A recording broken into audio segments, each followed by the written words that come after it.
সকালে উঠিয়ে আমি মনে মনে বলি সারাদিন আমি যেন ভালো হয়ে চলি, আদেশ করুন যা মোর গুরুজনে, আমি যেন সেই কাজ করি ভালো মনে। এখন কথা হইছে, সকালে উঠি আমি মনে মনে বলি, সকালে তো ঘুমের থেকে উঠেন না মিয়া, সকালে তো ঘুমের থেকে ফোন দিলে পাওয়াই যায় না, এই 8টা 9টা 10টা বাজালে আর আবার সকালে ঘুম থেকে ওঠে। জ্ঞানী গুলি লোকে কথা যে সকালবেলা পড়ছস বেটারা, এ তো কেউ মানে না আর শুনেও না, উদ্দেয়।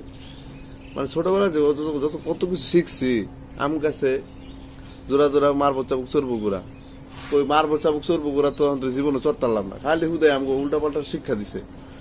ঠিক আছে, পড়ালেখা করে যে গাড়ি ঘোড়া চড়ে সে। আমি যদি যারা পড়ালেখা করে তো অটোতে ঝুলে ঝুলে চাকরি দেয় সকালবেলা দৌড়াদৌড়ি করে, যারা পড়ালেখা করে নাই এরাই ভালো আছে। এরা কি করে উদ্যোক্তা হয়ে যেতেছে, মাগার উদ্যোক্তা হইতেছে, বিজনেস করতেছে, হকারি করতেছে, কত ব্যবসা বাণিজ্য করতেছে।